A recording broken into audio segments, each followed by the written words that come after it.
Okay, let's begin. It's Tuesday, the 25th of July, and I am here with Miss Lara Croft. How are you this afternoon, Miss Croft? Fine, thank you. Miss Croft, there's a bit of a joke about the word fine in psychiatry, that it often stands for feelings inside, not expressed. I thought jokes were supposed to be funny. It's possible I oversold its value as a joke. However, if we're going to get anything out of our time together, you need to be honest. Now, can you honestly tell me that you feel fine? No, not for a while. Laura is almost completely closed off, but it's clear that she's in pain. Trinity will undoubtedly want me to use this against her. Tell me more about the dreams. Nightmares, and I don't remember them. Just the feelings that remain. In dreams, the feelings are often more important than the specifics. Tell me about those feelings. I'm on the island, and my friends are dying. There's nothing I can do, and it's all my fault. Lara, from what you've told me, your friends survived the island because of you.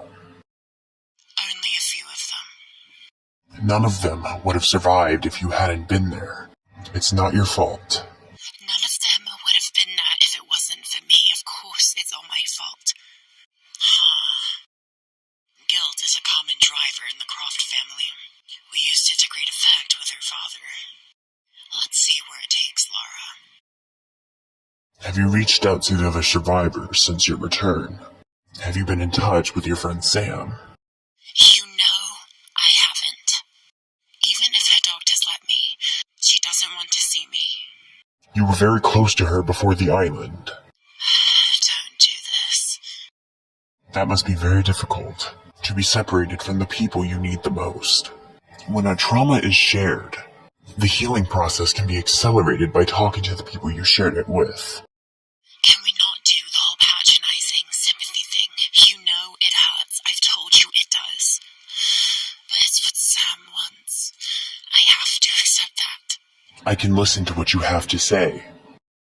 But you have to open up to someone, Lara. You're not alone, no matter how much you think you are.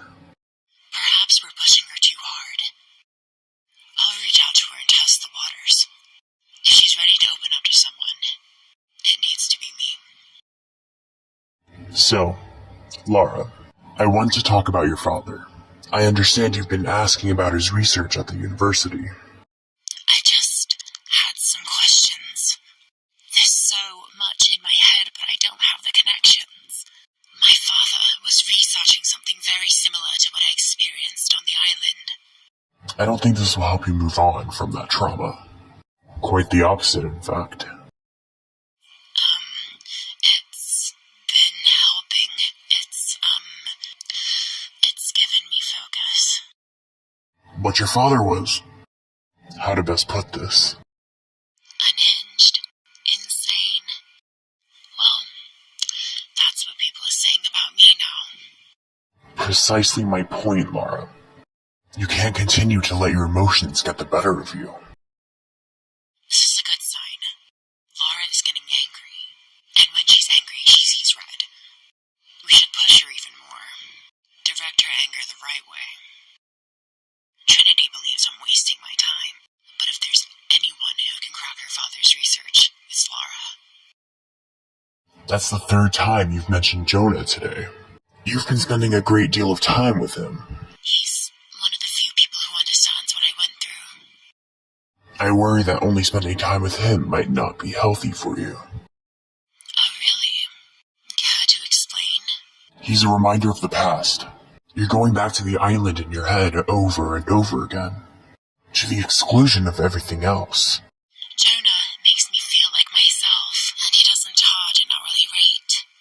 Jonah is becoming a problem. He's a calming influence, and she listens to him. He'll pull her away from her research. Before long, I'll need him out of the picture. Would you say you have control issues, Lara? Doesn't everyone? I mean, no one wants to feel out of control, do they? But not everyone has been through what you have. I had to take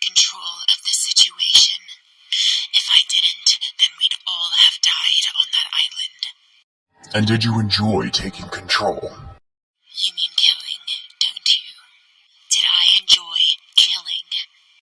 I did it because I had no choice. Lara is avoiding the tough question.